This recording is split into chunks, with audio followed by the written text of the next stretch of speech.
resolving conflicts. Conflicts can be an argument or a disagreement between people. Who do you have or had a conflict with? What is the conflict or was the conflict about? Can you remember? There will always be some type of conflicts if we live on this planet Earth. Resolving conflicts are never easy, but it is how we respond to conflict that will determine the outcome. Think of ways you have resolved conflicts in the past.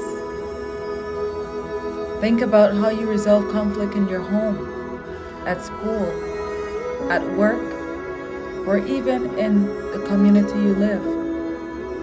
Have you ever been brave enough to confront the issue, bring a solution, and move on in the right spirit? Or were you so upset to the point that you started yelling, cursing, you even blanked out and started a fight or an argument?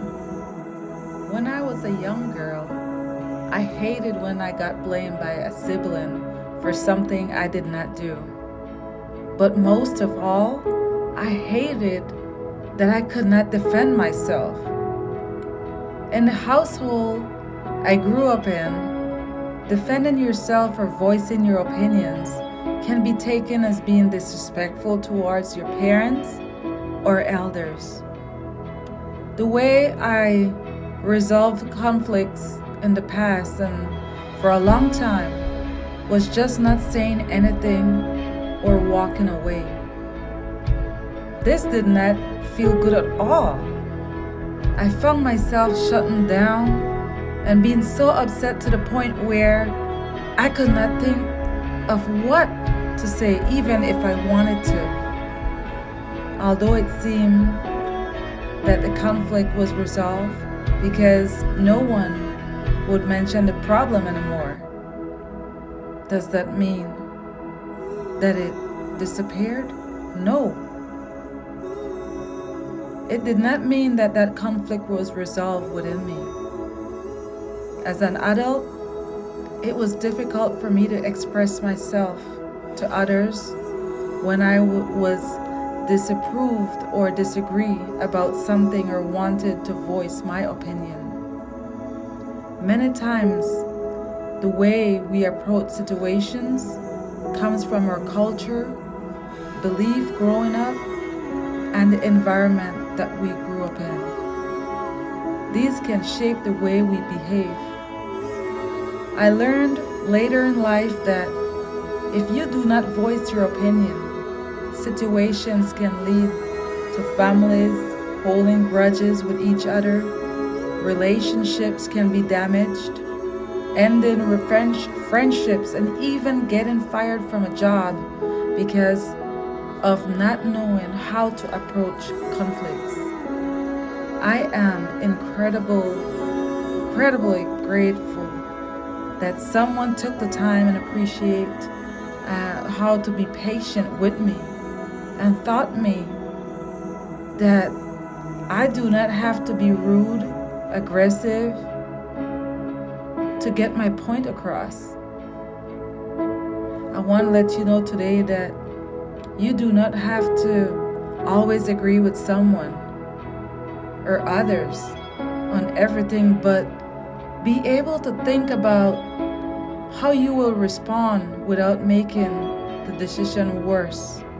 Remember, when there is a fire and you pour gasoline on it, it will only make it bigger and harder to put out. I will go over some strategies that can help us to avoid conflict. Do not avoid conflicts or pretend that nothing happened.